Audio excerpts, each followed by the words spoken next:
Well, everyone, welcome aboard Dragon. My name is Doug. Next to me is Bob.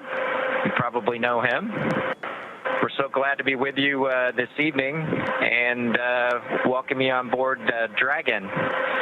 Got a couple things we want to talk about first before we kind of show you around. The first is kind of a tradition we've had over the years with spacecraft going way back to the Mercury era. And then a tradition that's been carried on ever since with all our space vehicles, including the Soyuz. We're given the honor to name this capsule. I know most of you at SpaceX especially know it as Capsule 206, but I think all of us thought that we could maybe do a little bit better than that. So without further ado, we would like to welcome you aboard Capsule Endeavour. We chose Endeavour for a few reasons. One, because of this incredible endeavor NASA, SpaceX, and the United States has been on since the end of the shuttle program back in 2011. The other reason we named it Endeavour is a little more personal to Bob and I. We both had our first flights on Shuttle Endeavour, and it just meant so much to us to carry on that name. That's what we decided to go with. So we hope you enjoy that name, and once again, welcome on board. Well, good evening, everybody, and welcome aboard Endeavour, the SpaceX vehicle headed to the International Space Station.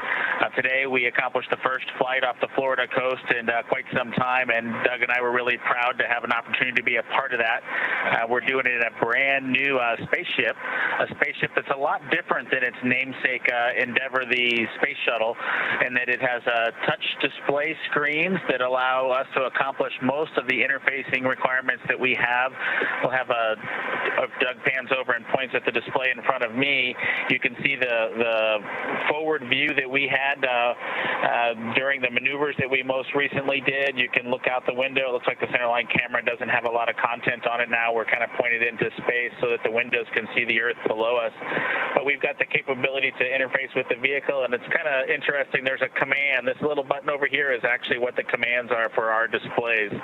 One thing that does get lost is there is a extensive button panel down below as well. So over on this side, we can turn the displays on and off, as well as send some commands for some contingency situations.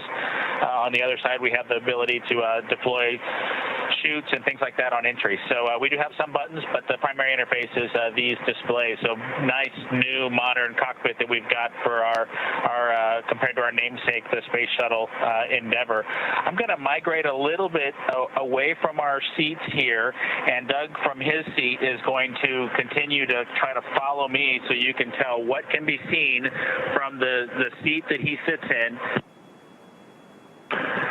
So from his seat, when he is in the vehicle strapped in, this is what his view actually looks like. You can see a window off to the one side. We each have a window that we can view out and see what's going on outside. That was exciting on ascent for us to be able to see the arm rotate away from the pad, and that's when we both, I think, knew that we were going to launch today. So that was super cool. I've got one on my side as well. The hatch that we came in is the hatch that's right behind me. It is a little bit of a tight quarters, but I'm going to try to demonstrate some of the capability that we have now that we're in zero gravity. So I think I was requested to do a backflip. I'm going to kind of do a side spin, which is a little bit of a permutation on that request. So hopefully you can see what it's like to actually float in zero gravity. And Doug and I are super excited that we got the opportunity to do this again today, even before the end of May. So that was super cool. We did it turns out, end up with one stowaway on board our vehicle when we launched today. It was not just Doug and I who accomplished the launch here.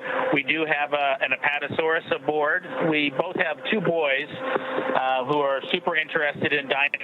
And we collected up all the dinosaurs between the two houses, and Trimmer, the Apatosaurus, got the vote from the boys to make the trip into space today with us. And so that was a super cool thing for us to get a chance to do for both of our sons, who I hope are super excited to see their toys floating around with us on board. I'm sure they would rather be here given the opportunity, but hopefully they're proud of this as well.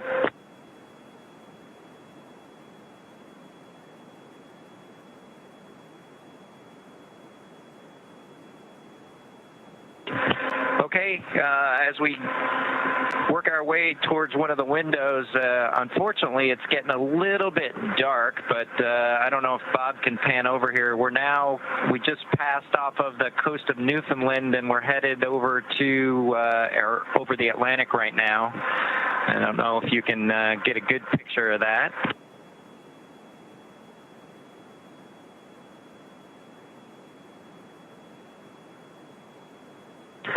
Anyway, hopefully you enjoy that view as we pass over the Atlantic, and I think with that we will work ourselves back into the seats and wrap things up for this evening.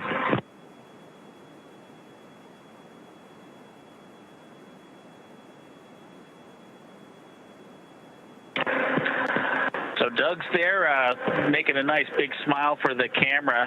I hope you enjoyed the trip today with us on board the Dragon capsule Endeavour with our friend Trimmer, the Apatosaurus, and Doug and I. We just would like to thank SpaceX, we'd like to thank NASA, and we'd like to thank the American people for the opportunity today. And we're really proud of the entire team that was able to accomplish human spaceflight again from the Florida coast. Just a wonderful experience. Doug and I are just so proud to be a part of it, and just want to thank everybody who gave us this opportunity and worked so hard to make this happen today. So with that, I think it'll be good night from Capsule Endeavour. Good night to everyone at NASA, at SpaceX, and the United States, and congratulations to the teams that got us into orbit. And we're looking forward to seeing Chris Cassidy and his Russian colleagues on board the International Space Station tomorrow morning. Good night, Megan and Theo. And Karen and Jack.